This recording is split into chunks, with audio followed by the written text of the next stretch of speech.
Welcome back. I want to start off with a statistic that you might find surprising. According to the National Institute of Justice, 85 to 90% of sexual assault victims know their attacker. That means it's an acquaintance, a friend, a significant other, and young people are most at risk. So what can parents do to protect their children? We talked with experts to find out. It's nearly inescapable. TV shows, images, music. We've all heard the saying, sex sells. But these visuals aren't just pushing a product. Experts say they could be pushing a harmful message. The guys should just go for it, and it was up to the girls to put the brakes on. Alana Kindness with the Utah Coalition Against Sexual Assault says, if we don't talk to our kids about consent, this could end up being their teacher. It gives that very harmful message that young women or girls don't really mean what they're saying. But how do you begin to have a conversation with your kids about healthy relationships? I think there's so many ways we can do that, and it's never just going to be one conversation. And Kindness says it doesn't have to be that dreadful conversation many parents fear. They're very fundamental conversations, and then I think you build from there. She says the talks should start when your child is still very young. Psychotherapist Lisa McCrowan agrees.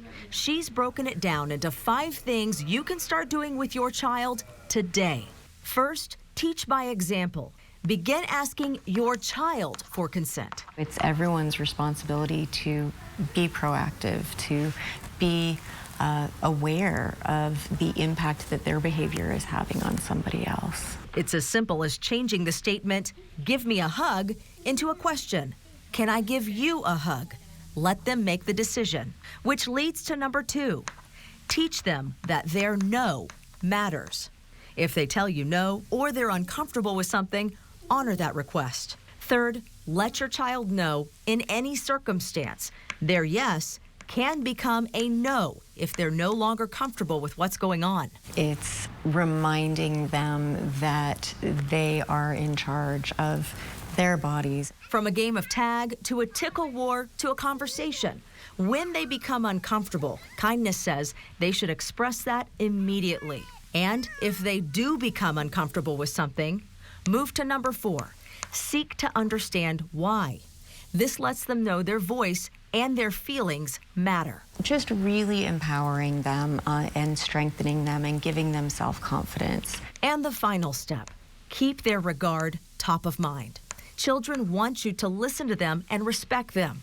When you do, they'll learn that behavior and use it in their own life experiences. All 5 steps, Kindness says you can start right now.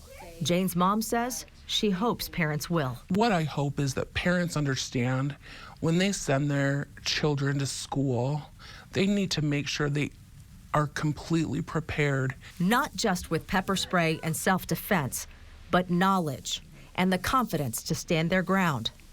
So the big takeaway from experts is this: teach your child, boys and girls, your body matters, your boundaries matter, you matter, and know how your actions affect others.